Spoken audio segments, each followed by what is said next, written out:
Now, if you'll all join me in saying the words written in our bulletin as we light our chalice. We gather this hour as people of faith, with joys and sorrows, gifts and needs, relighting the beacon of hope, signing our quest for truth and meaning, in celebration of the life we share together.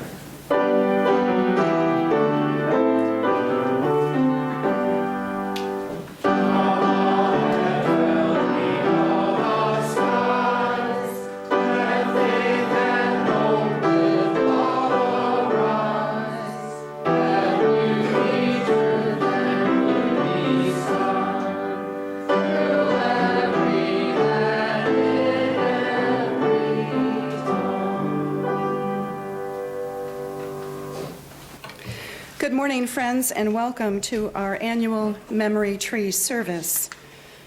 This service today has special significance, I think, because of the loss of your dear member, Bill Hope. Let's hold that in our hearts today as we continue with our service and our worship together. Memory is experienced not only in our mind, but in our heart and perhaps in our whole body. When we lose someone or something we have loved, we ache for their presence, but they leave us so many unexpected legacies.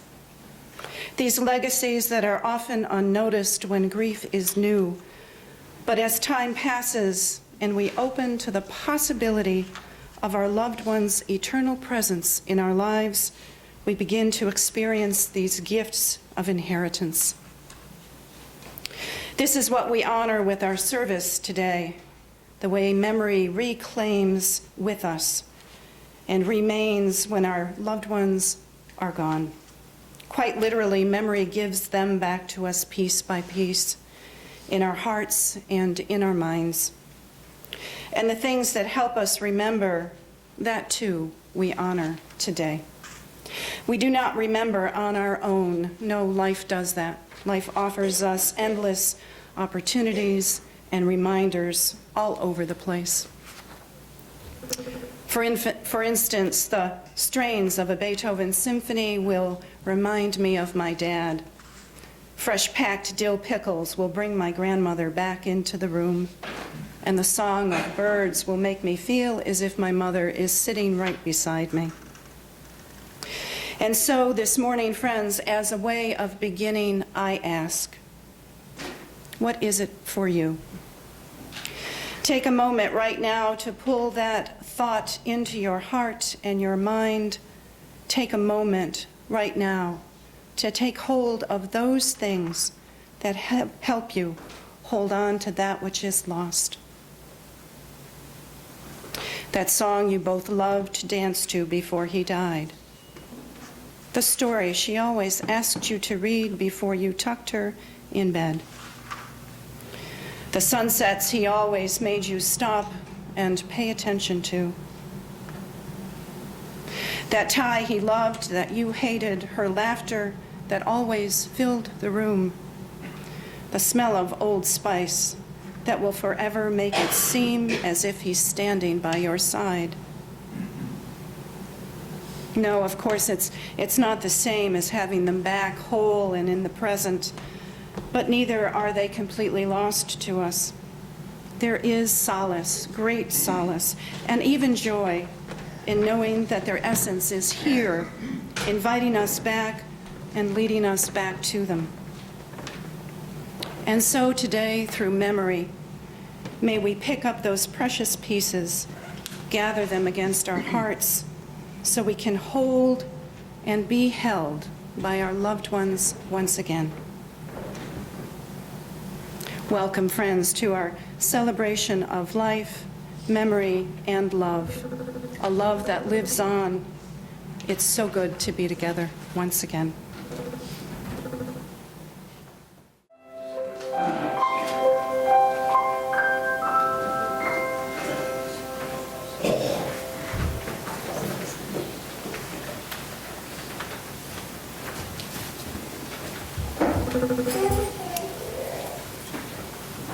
Friends, this morning there are paper leaves stuck to your order of service. If everyone doesn't have one, I have some extras. So please come up and take one because we're going to be using it throughout the rest of the service.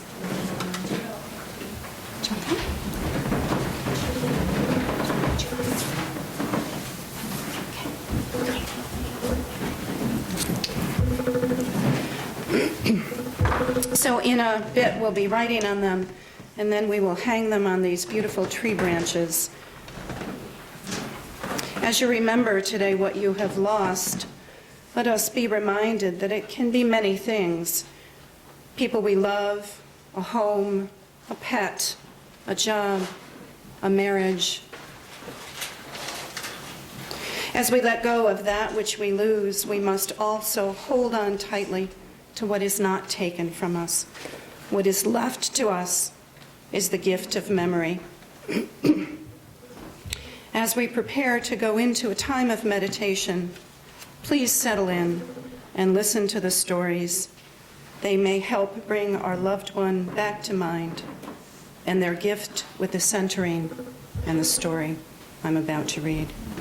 So let us begin the process of memory by turning inward in the spirit of meditation and prayer.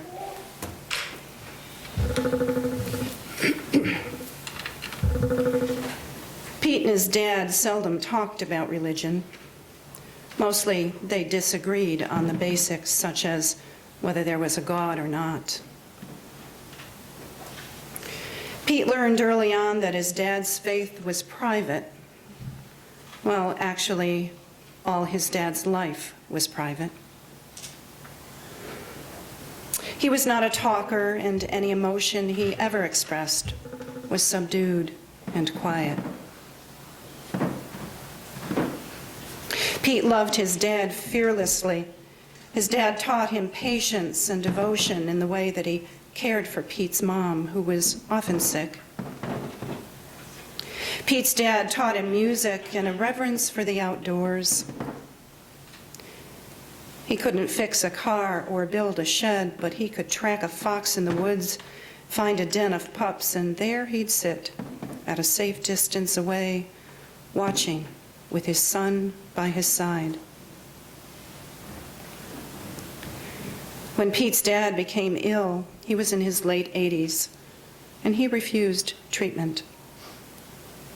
For several weeks, Pete sat with him as he quietly slipped away, quietly, like he had done everything else in his life. During that time, Pete found himself often just holding his dad's hand, much as he did as a child.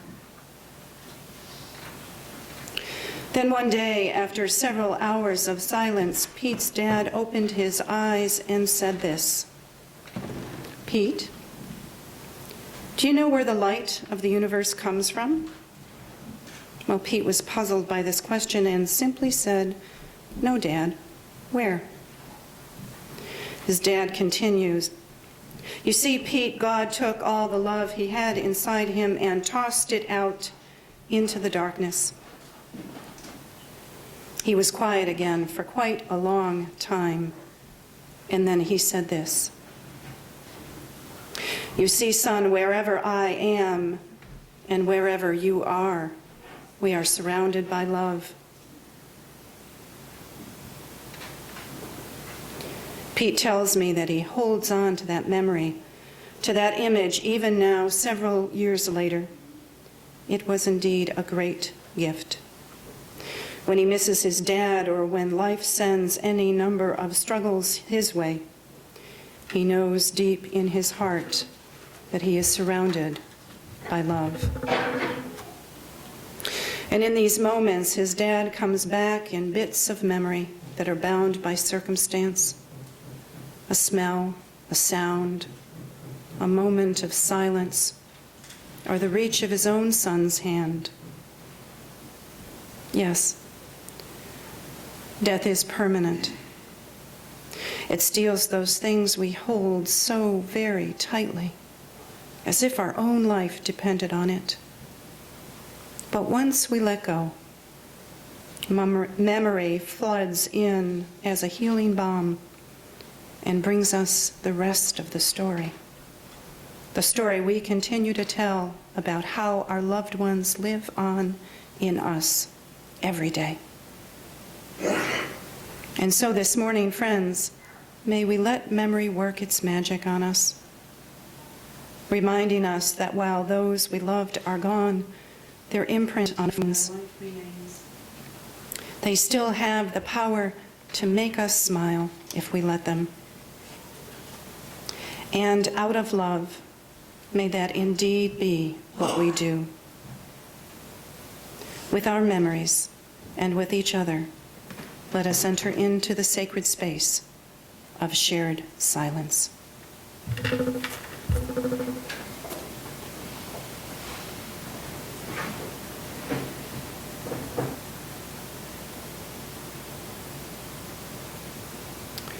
May the silence we have shared continue to hold us and heal us all.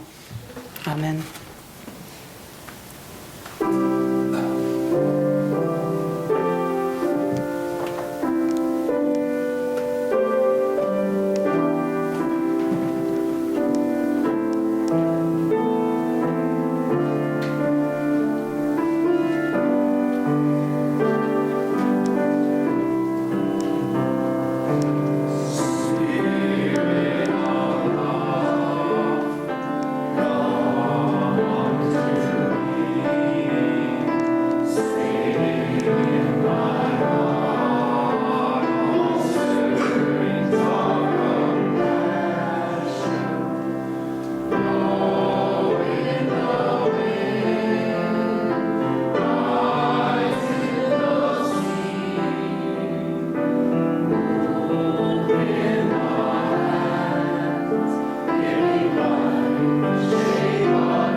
When Sally was a little girl, she thought the entire neighborhood put up Christmas decorations to celebrate her birthday. Sally was born on December 19th, and her mom always said, "Honey, we have to get the decorations up for your birthday." So it made sense to her small self that as the neighbors decked their homes in light, they were celebrating her birthday for sure. She often told this to her little brother, who was born in March when no particular holidays occurred. Sally's mom loved Christmas. She fussed and planned about her decorations weeks before Thanksgiving, and yet it somehow happened magically in her childhood home. Sally and her brother would trudge off to school every day in December, knowing that perhaps this would be the day. Perhaps today they would return home to a winter wonderland of Christmas magic. Magic in their house, magical land where every nook and cranny was decorated with elves and angels and Santa, and a magical land of snow globes and sparkle and light. And as it happened every year without fail, even when they went off to college or began raising families of their own, coming home to Christmas was magical. So decades later, in late November of 1990, when Sally's mom became gravely ill, and it was clear that she should die soon, Sally did exactly what made sense. With the help of her dad and her brother, she moved her mom's bed to the living room and brought out the magic of Christmas one last time. Together, her and her friends and family decked the halls. Lights, trees, angels, Santa, all in their places. And in the soft glow of magic, friends came and family and they brought coffee cakes and casseroles and photo albums. And Sally's mom slowly let go of life in the presence of everything and everyone she loved. After her mom died on December 26th, someone put Christmas away. Sally didn't know who did this, but the bustle of the calling hours and funerals, someone tenderly packed it all away and put it in the basement of her mom's home. And so the time of mourning began.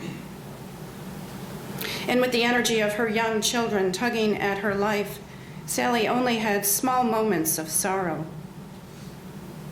She missed her mom dearly and found herself often reaching for the phone just to talk and then stopping with the sad realization that this was no longer possible.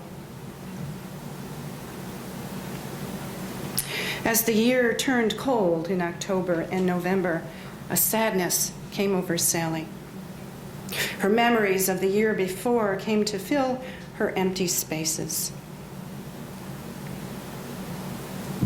Then one day, her brother showed up at the front door with a big box. "What's in the box?" she said. Her brother simply said, "Christmas."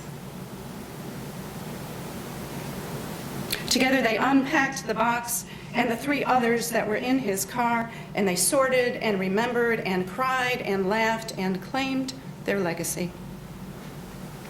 Each went home and decked their houses with lights and angels and Santa. Each went home with bits of mom in their hearts and then decorated their lives with her love and her special magic. There is no reason this should come to an end, Sally said. Sally says that even today, 23 years later, when life gets hectic during the holidays or sadness grips her, she brings out the box filled with light. She gently puts out the old, tattered legacy, and they find their honored place in her home. And if she forgets about its magic, her husband gently reminds her. "It's time to decorate," he says, and they both know what he means. So friends, it's time to pick up your leaf and write on it in one word, one line, that which you have lost. A simple name, a simple phrase. And just let that sit with you for a bit.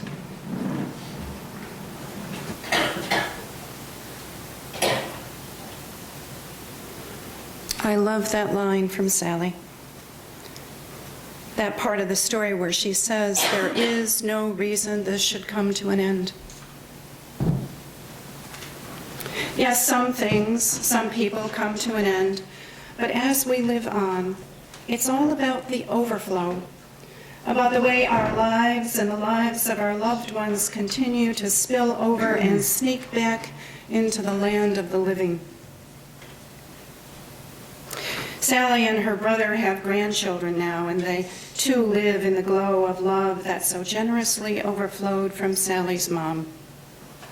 Christmas is special, yes, but so is the child named for the great-grandmother she never knew, and the stories that are told again and again and requested again and again. The stories of light, of legacy, and of enduring love. And friends, who of us here doesn't have a similar testimonial to offer up? I will never forget, we say, what Uncle John told me, how my grandfather made toasted cheese, what my great aunt taught me, what my sister did for me, how my dad modeled courage, how my mom made me understand that telling the truth is love, really. And here's a thought. We are not bodies made of blood and bones. We are stories made up of all who have gone before and all who will come after. Again, we overflow. We spill into each other. We can't help it. And thus, the importance of the other side of your leaf. The side on which, please write a word or a phrase to honor the gift that was left behind after your loss. None of us want to be just remembered. We want to have mattered. So today is our way of saying to our loved ones, not just I miss you, but thank you. You made a difference in my life. Without you, I would not see kindness as a way of changing the world. Without you, I would not notice the geese taking turns leaning into their wind on the way home. Without you, I would not know how to be a mother that can love tenderly or a father who can say no. You enabled me to love. You enabled me to play. You taught me about Bach. Your laugh is now my laugh. Your strength I can feel inside me. You may be gone, but your gifts linger more than you can possibly know. So this is what I believe. I believe that our loved ones who have died have not stopped giving to the world. I believe they continue loving and living through us. And most importantly, I believe in that giving our loved ones to the world, we get them back. So with their name on one side and their gift on the other, let us bring our leaves forward, stick them to our tree when you are ready, as a way of honoring the many ways we get them back.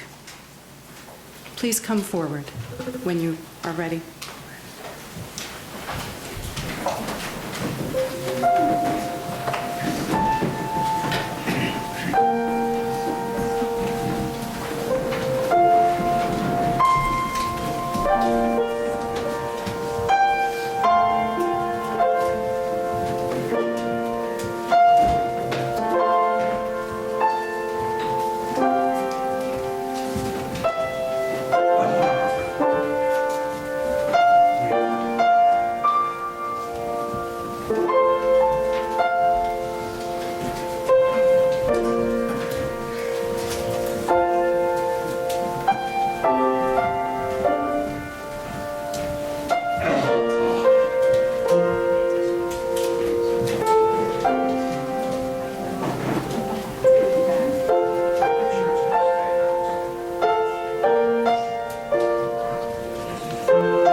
especially loved that when someone else's leaf fell, you all bent and picked them up to put them back on the tree. Must be fall indeed. We can't keep those leaves on. We're going to close with a poem by Elizabeth Roberts.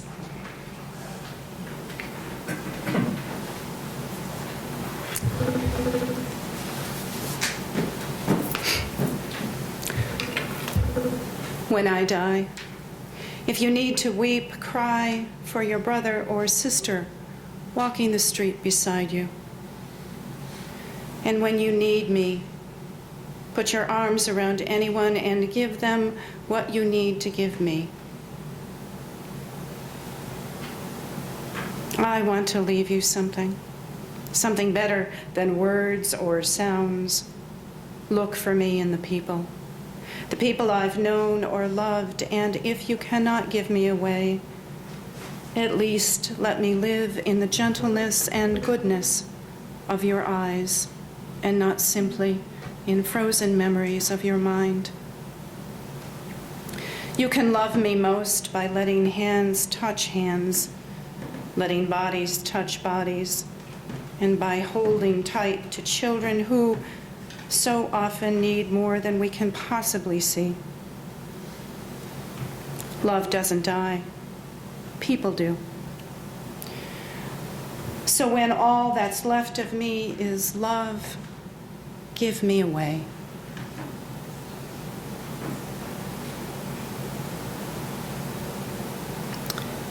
Thank you for sharing our ritual today. And if you are ready and able, please rise as we sing our closing hymn, number 1064 in the Teal hymnal, Blue Boat Home.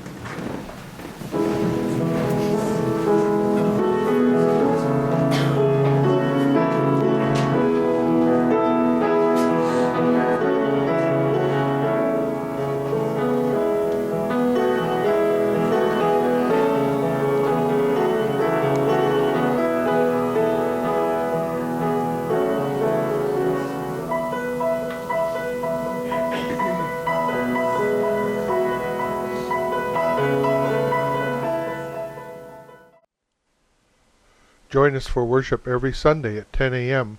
at the Unitarian Universalist Church of Canandaigua, a welcoming congregation. We are located at 3024 Cooley Road, 4 miles west of South Main Street, Canandaigua, just north of the intersection with Routes 5 and 20. Look for the blue signs just before the turn. Your comments about this program or questions about the church are welcome at 585-396-1370 or at our website, www.canandaiguauu.org. Producer and editor, Daniel Brigham.